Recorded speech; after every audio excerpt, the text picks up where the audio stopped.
Well, here we are back at ISCEx 2014, which is our 11th annual event where we have exhibitions upstairs this time, and we have the seminar room that we're sitting in at the moment with 4 talks, and this is our first time at the Holiday Inn in Birmingham City Centre. So we've moved slightly further north, hopefully to encourage more of our membership to be able to come and to try and be less southeast centric. Well, this morning we've had 2 really good talks. One was a sort of more of a back to basics kind of a talk about gain structure and things that go wrong and the losses that you can incur in a PA or voice alarm system without actually being aware that would then cause you major problems, and that was entitled "It's Not As Loud As I Thought." To talk about the difference between real world and modelling.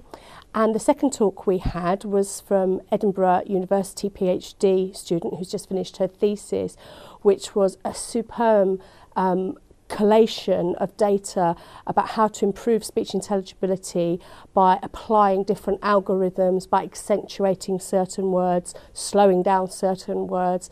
A real fine body of work that was excellently presented and points towards an excellent future for the enhancement of speech using DSP.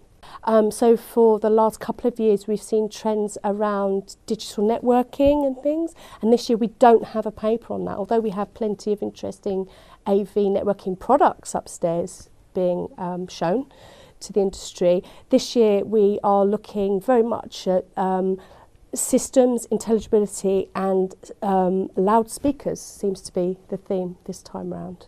So we've got military loudspeakers in our next section, and then we have very funky line arrays in the section after that. So we're sort of straddling generations of equipment as well. Well, the exhibition is interesting. We've obviously got our stalwart exhibitors that come year after year, very much VA and PA focused, but then we see more AV this year for sure. Of interest to me, just talking about older technology, we're seeing a revival for purism in listening, and that's been represented by ADS upstairs, who are showing valve amplifiers, brand new valve amplifiers that are made for vinyl audiophiles, because there's been a resurgence in vinyl uptake again, and they're selling apparently an awful lot of this wonderful looking stuff with valve amplifiers, and so it's kind of back to the future. The industry has certainly consolidated this year around EN54. We've seen a lot more manufacturers embracing those standards, so this is from a voice alarm perspective, and we're seeing a lot more manufacturers committing to new products in the future that will be conforming to those standards.